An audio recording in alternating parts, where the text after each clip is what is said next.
All right, everybody, I am back with a brand new movie review. And today I'm reviewing a movie that I didn't go see when it was in theaters, and it has been on my back catalog for quite some time. And my wife and I decided to rent it yesterday and take a look at it. And it is the 2022 film that goes by the name Nope. And I would say that the movie is aptly titled. Now, I had to talk about this film because this film surprised me. Now, I remember when it came out and the controversy behind it. I remember people were very divisive, that said the film was pretty divisive. And this movie was directed by Jordan Peele and stars a very small cast of people. First up is Daniel Kaluuya, who plays O.J. Haywood. And then you have his sister, played by Keke Palmer. She plays Emerald Haywood. And their father, this movie starts out with their father, played by Keith David, who is one of my favorite actors. Keith is a very well-known voice actor. You know, being a voice actor, I'm very familiar with the voiceover world, and he is iconic. Yeah, he was in Gargoyles. He played Goliath, and he was also in one of my favorite films of all time, The Thing. And he does have a role in this film as their father. Now, outside of their family, you have a couple of other people in this film. The biggest being Steven Yeun, who played, he was on, he's of the Walking Dead fame, and he plays Ricky Jupe Park in this film, who has an interesting backstory. And then you have a couple of other characters in here that have some interesting roles. And I don't want to give too much away about this film. I have a feeling that there's a lot of people who didn't see this film. I'm one of those guys that sees just about everything, but I'm not a horror fan, and I didn't know where this movie was going to fall on that scale.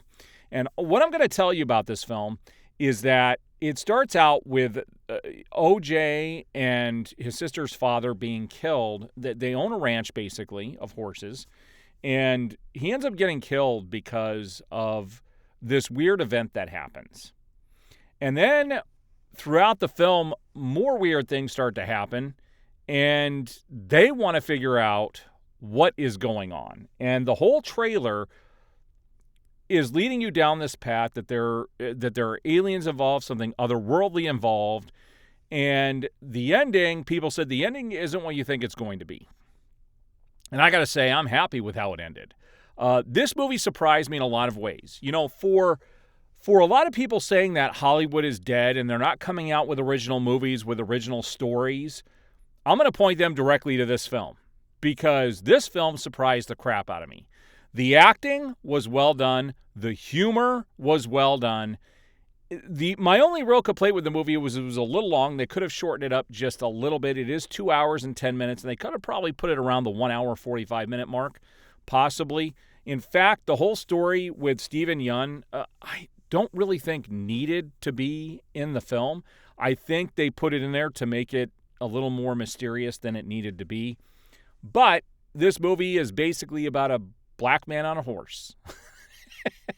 And you'll get it when you see the film. You'll understand what that means. There's a story that his sister tells at the beginning, and this is basically that story but modernized. And the whole film is based around them getting footage of what is happening. And they end up dealing with somebody from Fry's Electronics, which no longer exists. That's another reason to like this movie. It's a throwback, even though it's only 2 years ago. You have a guy who is always been looking, he's a filmmaker who's always been looking for the perfect shot and wants to get it in this movie. And all of these characters come together to try and figure out what is going on. And that leads you to the end. Now, what I have to say about this film is I really like the music. I really like the tension. Like, this movie is going to keep your attention from the beginning to the end. And I was really surprised when it ended. I was like, wow, this ended up being like a throwback from old 80s movies. This is something I will definitely watch again. I am going to own it. I'll buy it on 4K. And I think on 4K right now on Amazon, I saw it for sale for only like $12. So I'm going to end up picking this up, and this will be something I will watch on occasion. I'll be happy to add it to my collection. everything from the story to the music to the acting, like they hit it out of the park. Jordan Peele did a phenomenal job with this movie. And I think it's probably my favorite film by him that I've seen. And I was happy with it in the end. And I think if you've been on the fence, and hopefully you haven't heard too much about the film, I specifically stayed away from spoilers on this, and I think that made it a much better experience. And so I would say stay away from spoilers. If you've never heard of the film, go watch it, enjoy it for what it is. And at the end of the day, out of 5 stars, I'd give this 4 stars. I toyed with 4.5, and it's almost there, but I have to give it 4 out of 5 stars. If you guys have seen Nope, I want to know what your main complaint with it was. You know, if you didn't like this movie, chime up below in the comments, because for all the people screaming for original content to come out of Hollywood, this was something that was completely original. Completely original. And how can you not enjoy a filmmaker when they're trying to do something original? These are the types of films that should be promoted and should be championed right now, because we have a lot of the same crap being churned out of Hollywood, and we finally get something different. Now, I will tell you, I think this had like an 80% by critics and a 69% by the audience. And if you're one of that, 31% that didn't like this film, why? Why? Let me know why you didn't like it. I would like to know, because I thought everything about this film was really well done, and I really enjoyed especially the story being told.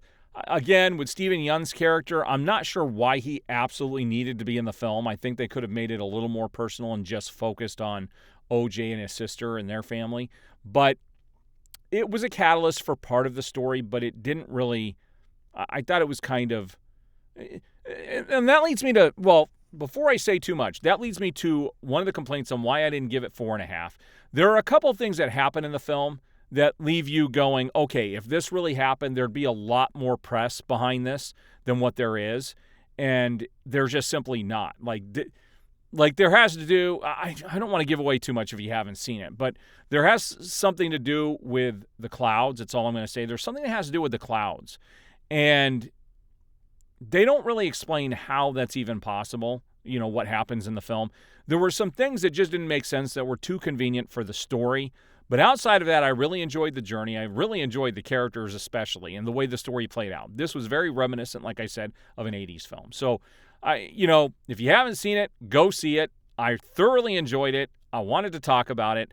What did you guys think? Chime off below. I will see you guys on the next video.